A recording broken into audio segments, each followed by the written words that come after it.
Kofi Abrefa Clement.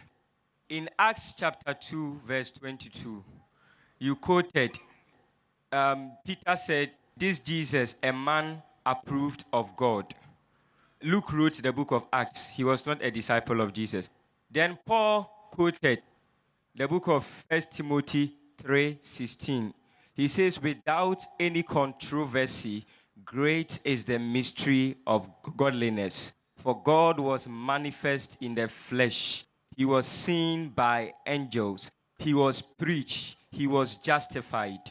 So my main question is, if you have quoted from Acts, written by Luke, who was not a disciple, then you have opened your case. Then I can also consider someone else like Paul, who was not directly part of the disciples. Thank you. Brother has quoted. Because I quote Acts, he can quote somebody else. Brother, I told you very clearly, there is not a single unequivocal statement in the complete Bible where Jesus Christ, peace be upon him, himself says that I am God, or where he says worship me. If you can point out a single unequivocal statement, a single unambiguous statement from the complete Bible where Jesus Christ, peace be upon him, himself says that I am God, or where he says worship me, I am ready to accept Christianity. What I quoted Acts, what at a different time. I quoted Deuteronomy, which is not the words of Jesus, peace be upon him. I quoted to you the words of Jesus earlier. Gospel of John chapter 14 verse number 28. My Father is greater than I. It's the words of Jesus Christ, peace be upon him.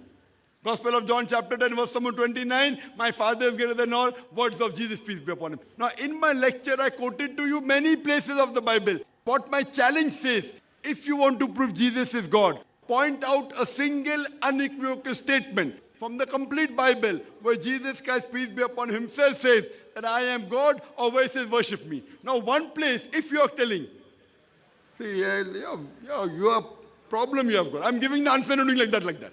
If you are doing like that, you cannot understand my answer. Listen to my answer. Keep your mind open and listen to my answer. If you keep on doing like that, you will not understand. So you are telling him now. I'm talking to you and you're talking to somebody else. It means I accept it. That is what... You at least listen. After my answer is over, then you can open your mouth. Why you are not listening to my answer? Again, you did the same problem which you did earlier. My challenge is point out a single unequivocal statement from the complete Bible where Jesus Christ, peace be upon him, himself says that I am God, where he says worship me, I am ready to accept Christianity. Now, I have given many statements, Deuteronomy chapter 18 verse number 18, which is not words of Jesus Christ, peace be upon him. I quoted book of Acts chapter 2 verse number 22, which is not the saying of Jesus Christ, peace be upon him. I know it. Now, even if you quote which is not the words of Jesus, you believe the Bible to be the word of God? Yes, please. That means there's a contradiction in your Bible. Okay, you don't want to quote the words of Jesus Christ, peace be upon him, keep it aside. Book of Acts chapter 2 verse number 22 is the word of God or not? So it is contradicting with Paul. So you have to solve the problem. How can there be a contradiction in the word of God? That means there's a problem. Therefore, I do not agree Bible is the word of God.